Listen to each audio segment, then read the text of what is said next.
with certain talents and temperaments, that they're a result of evolution, just like our bodies, then there's got to be a way in which they play themselves out in the development of the brain. And of course, that information is coded in our genome, in our DNA. A key question is, how does our genetic makeup, our endowment, interact with our experience to make us who we are? In particular, to make us what makes us different from one another. There are things in our genome that we all share. The vast majority of our genes are the same as every other human, and that's what's responsible for our unity as a species. But of course, we're not clones. People are different, and one can ask, how do we get different?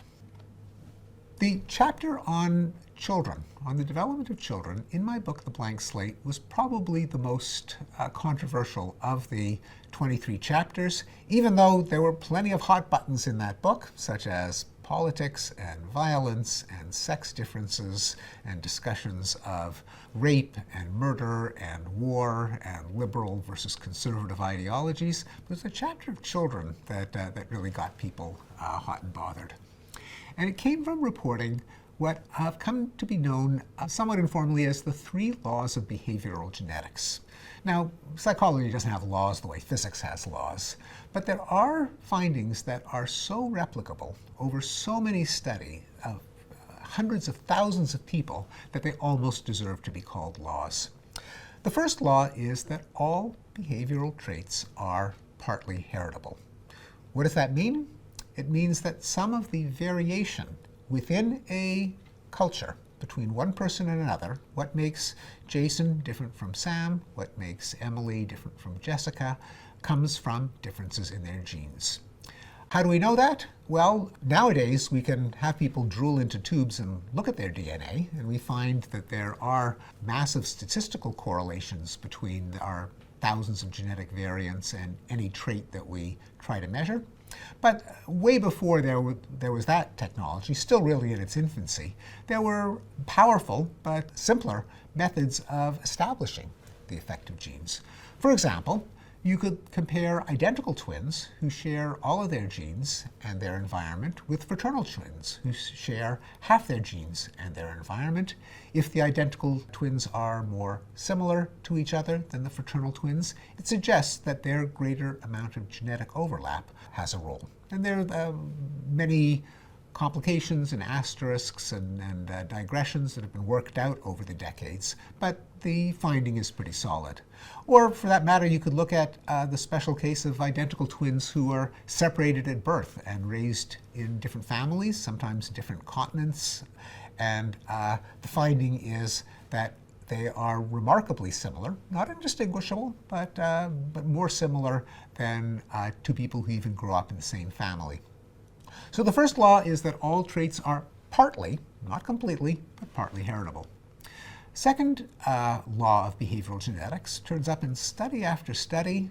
Whatever you choose to measure, whether it's personality, character, intelligence, habits, smoking, drug addiction, number of books that you read, amount of television that you watch, likelihood of getting into trouble with the law, that the effects of the genes are stronger than effects of families. And in fact, often the effects of families are surprisingly small, indeed zero, by the time you're an adult. Now this people find mind-boggling, but here's the rationale behind it.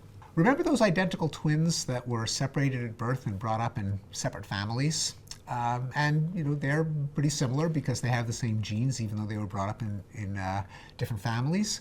Okay, well now compare them to identical twins that were brought up in the same family. Now you might think, wow, well they should be really similar because not only do they share their same genes, but they also share the same parents, the same neighborhood, the same older siblings, the same younger siblings. So they should be much more similar, and the answer is they're not. In fact, in general, adopted kids who grow up in the same home are no more similar by the time they're adults than adopted kids who grow up in separate homes. All those years of growing up with those parents leave surprisingly little lasting stamp on your intellect and personality. Now, by the way, this is not to say that your culture doesn't matter. Culture does matter, as we see in comparing, say, Manhattanites with indigenous people in the Amazon rainforest, or Papua New Guinea, or Bedouins. Culture obviously matters a lot. But if you were to switch the kids around in different families within the same culture, you find that there's surprisingly little effect. Hate to interrupt. Wouldn't you prefer uninterrupted indulgence? Head to findqualia.com to access the entire series by the genius Steven Pinker, completely ad-free. Now, people find this mind-boggling because they look at parents and they look at kids. They see the obvious connection between how the parent treated the kid and how the kid turned out, and they say, well, parenting obviously shaped them. But the problem is that unless you're looking at adoptive children and their parents, you have a massive confound. Namely, the parents give their children an environment. Parents also give children their genes. Unless you have adopted families, you can't tease them apart. And when you do tease them apart with adoptive households, you see that genes matter much more than families. So the fact that parents who talk more to their kids have kids who end up with better language skills, the fact that people who spank their kids end up with kids who are more violent, doesn't necessarily mean that talking to your kids makes them better at language. It might just mean that people who talk more have genes that make them more linguistic, and they pass those genes on to their kids. People who are violent to their kids are more temperamentally violent. Their kids inherit that temperament. They're more violent too. This is a massive problem in a lot of social science research, where if you don't take into account the genetic overlap, you can misattribute effects of heritability and falsely think that they're effects of parenting. This, by the way, is an insight that comes from a psychologist named Judith Rich Harris. She never had a university job because she was kicked out of graduate school for not fitting the stereotype of a psychologist. She ended up turning the field on its ear by calling attention to these very robust findings from behavioral genetics that people tended to ignore. Now, the first law is that all behavioral traits are heritable. Second law is that effects of genes are stronger than effects of families, which are often weak to zero. The third law is there's a lot of variation that is neither genetic nor familial. Now, people have a lot of trouble wrapping their heads around this because everyone thinks, oh, well, there's heredity, there's environment. The more heredity, the less environment, and vice versa. But actually, that turns out not to really be true.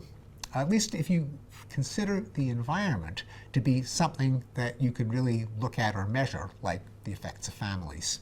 Here's the finding. It's really not all that complicated. Let's go back to our identical twins who are reared together in the same household.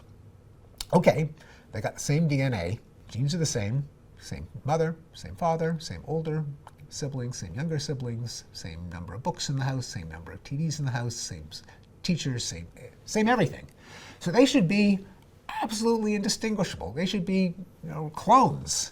Well, if you know a pair of identical twins, you know they're not indistinguishable. They have separate personalities. I know this intimately, having two identical twin uncles, Barry and Mark, who are more similar than people picked off the street at random, but no one in the family had any doubt which was which. They each had their personality, and that's true of all individuals. Well, that leads to a real puzzle that I think psychologists have not really thought through enough, which is, how can they be different? It's not their genes, it's not their environment, or at least not anything stable about the environment, like who your mother is or what neighborhood you live in.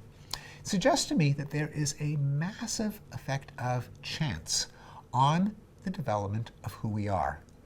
What do I mean by chance? Well, chance kind of embraces everything that we can't predict and measure. It could be chance events in the genome.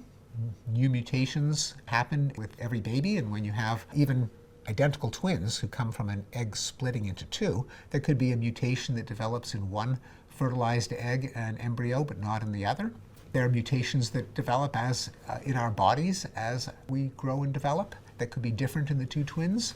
There could be factors in brain development that the genes can't control down to the last synapse. It could be that growing axons in the brain of one twin zig in one day and they zag in the other. That could be random factors in development that you don't take into account when you just look at families, like, who got the top bunk bed, who got the bottom bunk bed?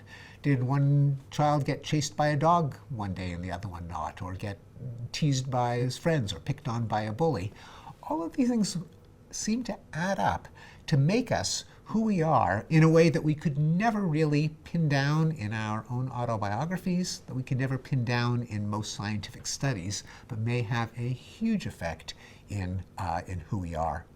These are the three counterintuitive findings from behavioral genetics, again, massively replicable, that I tried to explain in the children chapter of The Blank Slate, with full credit to Judith Rich Harris, that I consider to be among the most interesting things I've discovered about the mystery of who we are.